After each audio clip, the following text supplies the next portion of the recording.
Am I the jerk for wanting people to wear white at my wedding? Posted by you/through a golden bride. So, I, 24F, am having a hard time seeing where I went wrong, but my husband-to-be, 26M, and I both struggle with NPD, narcissistic personality disorder, so I figured an outside opinion might be helpful since neither of us tends to understand when we're wrong right away. I'm getting married, yay, in December to the absolute love of my life, and we both want it to be the most spectacular wedding the world has ever seen because we both really love attention. I never used to feel comfortable admitting that, but ever since I've been with him, I've been able to really accept it, and it's made my life so much more fun. We decided that instead of me wearing a white dress like all the other white dresses and him wearing the same tuxedo as every man in attendance, it would look really spectacular if we both dressed head to toe in gold. What we want is for all our guests to wear either black, white, or gray, and for us to be the only ones wearing color. I figured that not only would I look like a princess, but I'd also be dancing with a prince instead of just some guy, and he's so into the idea that he remembers it as being his. We just love the idea of a sea of monochrome, with us in the middle of it all. The only thing is, my sister, 26F, has been absolutely furious at us ever since the clothing requirements came out. First, she said this was proof that I never changed and that I was being controlling again, basically, that asking guests to wear a specific color was insane. Then she started making digs about my hair and how I was just doing this to show off and asked if I planned to have her dye her hair too. I did not, we're both blonde, but mine is a bit more yellow blonde, and my husband is dyeing his hair for the wedding. I admitted to that but also pointed out that it's my wedding and it's normal. Then she accused me of trying to upstage everyone else's wedding dress, basically implying that I was trying to get everyone to show up in wedding dresses, if I could compete with them and make myself look even better by comparison. That was never the plan. When I mentioned what she said to my husband-to-be, his eyes kind of lit up in this really cute way, and he said we should encourage people to actually wear their own wedding clothes, but we decided that would probably be terrible of us. We ultimately decided to let our families wear copper if they wanted, so they would stand out as a nice accent to gold, and my sister would also get to stand out. I was totally willing to pay and said as much. That was when she called me a spoiled child and said she wasn't like me, that she wasn't in this for herself, and that she wanted all the guests to be able to wear normal wedding clothes, adding that nobody in their right mind would be comfortable wearing white to a wedding. Relevant comments. Commenter. It sounds like a really pretty wedding. I don't think upstaging everyone who has ever had a wedding is the goal here, but I also think every person who has a wedding wants it to be special and memorable in their own way. Kinda weird that your sister doesn't feel that way. Ops response. She's really against events where I get attention. I get it, considering how I was before I knew I had NPD and how to handle it, but I guess I thought a wedding would be an appropriate time to want attention, you know? Commenter. I wonder if your sister is just kicking back because you're not having a traditional wedding and she's jealous of the attention you'll be receiving? Ops response. She had a really traditional wedding last year, and I wasn't actually invited, so I don't know many details, but I know she wasn't happy with how it went. I do think my dress code is pretty simple, especially since, not to be macabre, but everyone has funeral clothes, right? Commenter. Can I ask why you were excluded from her wedding? Ops response. Ever since I was 16, she hasn't wanted me at any events focused on her. She asked me to stay home for her high school graduation, all her birthdays, and her college graduation, and I couldn't meet her child until a week after either. We sometimes celebrate alone, but when we were growing up, I would often do something to grab attention at basically any event I was invited to. It wasn't like it was malicious, but it wasn't exactly unintentional either. I just absolutely love when everyone is watching me, and I'm pretty good at a lot of things. On my sister's 17th birthday, I gifted her a song I wrote. I got the idea from a TV show, and everyone spent the rest of the party saying how good I was. That was one of the big things she brought up when she first banned me from her events. I honestly just loved the attention, and it didn't occur to me that what I was doing took something away from her because I figured everyone loved watching me, so I was just making her parties better. I also thought she loved watching me. I get it now, and I understand that what I did was really wrong, but I didn't at the time. Op on boundaries/therapy. I'm in therapy. It's been a little tricky to maintain the consistency I'd like, but for now, I'm going every other week. I know I'll always be a narcissist, no matter what I do, but I still want to have good relationships where I don't hurt or take anything away from anyone. I've said something very similar to what you quoted a few times. Her boundaries are pretty simple. We only really meet up at family gatherings or one-on-one in a private space. If we meet one-on-one, I'm not allowed to talk about myself, my life, or anything I'm accomplishing or working on unless she specifically asks. At family events she'll be attending, I need to send her what I'll be wearing ahead of time to ensure it's not attention-seeking. I also can't perform, sing, dance, etc., or talk about anything I'm working on unless I ask her permission first, and if she says no, I can't ask again. If she tells me she needs to vent, I can't react or get upset about anything she says to me or tell anyone else about it. That's pretty much everything. It can be tricky at times, but I know that's mostly my disorder, and it's worth it to have her in my life. Commenter. Sorry to comment on this post 3 times, but it's really alarming to me. She has to approve your outfits even if the event isn't focused on her? You're not allowed to talk about yourself at all without permission?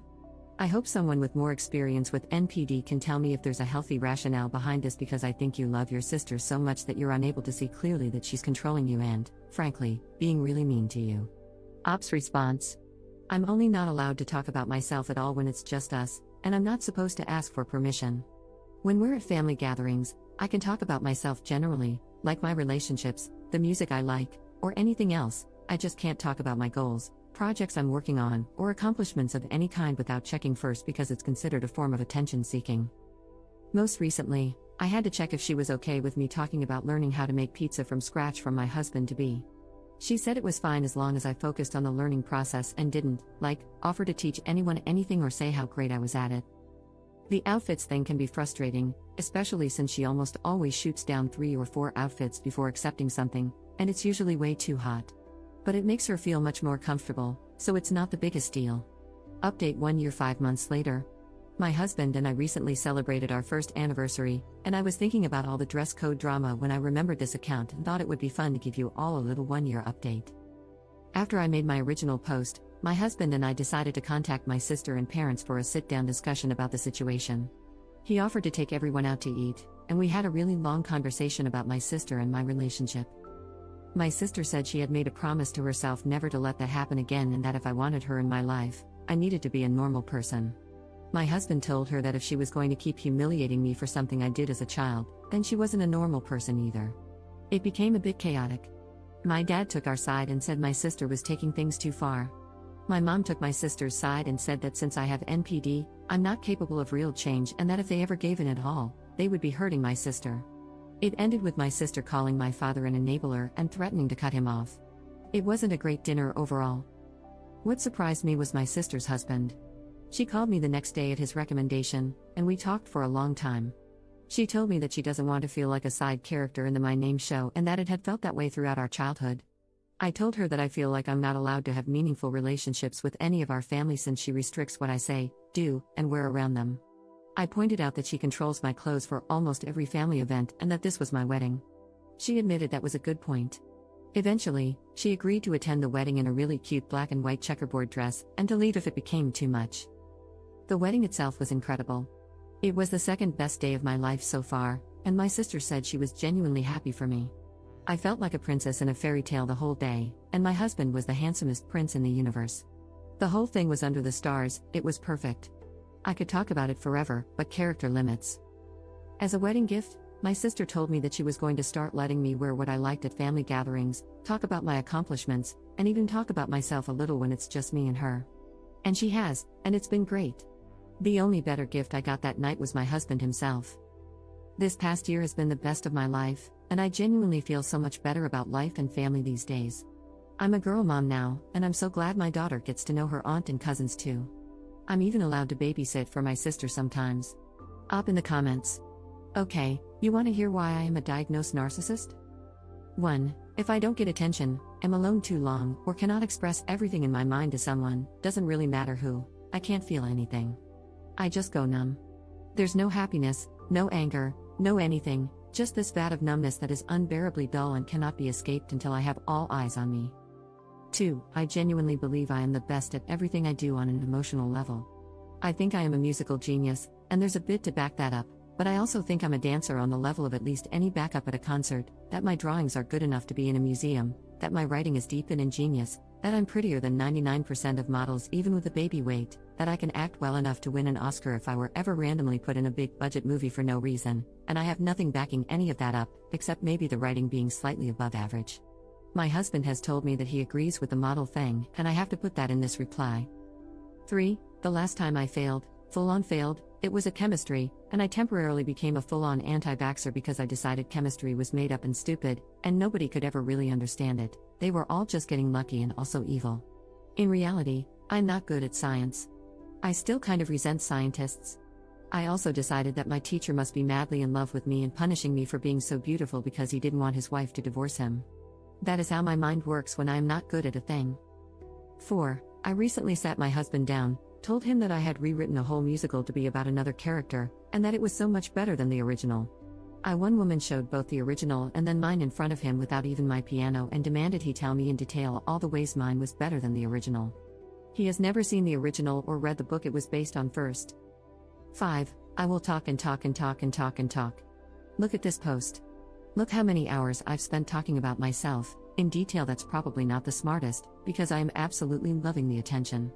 I've had 4-hour conversations in which the other person said maybe 10 sentences max. My husband wants to inform you that it is more like 10 words.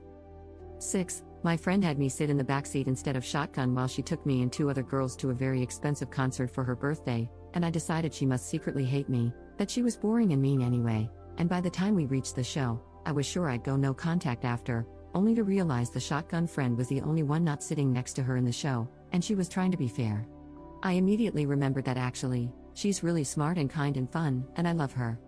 I told her all this to her face the next day, and she said she could tell because she saw me glaring at her in the rearview mirror. 7. I throw a ball on my birthday. A literal ball. We save up all year, and I get a fancy dress and rent a ballroom. I make my friends call me Princess my name and pretend to be my ladies-in-waiting. The princess thing is actually pretty consistent in my life. I have tea parties at least once a month too. I am not a poor little meow meow with a misdiagnosis. I'm a person who has more than one personality trait, and honestly, I don't like that so many people want to say it's wrong. My husband has the same diagnosis, and so do a lot of my close friends. They're the people I am able to be myself around the most, and who understand me best. It hurts to hear them disparaged, even if you're trying to uplift me in the process. Up on how the husband relationship works. Well, my husband and I each see the other as an extension of ourselves, and we love each other. I have a princess complex, he has a hero complex, and we require the other to fulfill that. With our friends, there's definitely some competition, but there's also a lot of mutual enjoyment. One of my friends is a pretty famous influencer, and she's great to have around because she gets us VIP treatment everywhere. She took the pictures for my wedding. We do fashion together, and I get a steady stream of promotional gifts from her because we have very different coloring. What looks good on me almost always doesn't look as good on her. And vice versa, I suppose. Another one of my NPD friends is an alto and I'm a soprano, so we're usually going for different roles in musicals. Basically, as long as we each have a defined niche, we can agree that our group as a whole is the best, and each of us is the best at our role. I'm the best blonde soprano musician in the group, and I don't mind if other people are the best at their own thing because I don't do social media, sing alto, or whatever else. Up on valuing relationships. I've always valued relationships. I want to have people in my life, and I do love my family. I just didn't understand that my getting attention took away from other people. I really, really love attention, but I figured that was just a me thing since other people experience things like stage fright or nervousness when talking to strangers or crushes, and a lot of people are shy or don't want to be the center of attention. It didn't occur to me that the things I did were bad,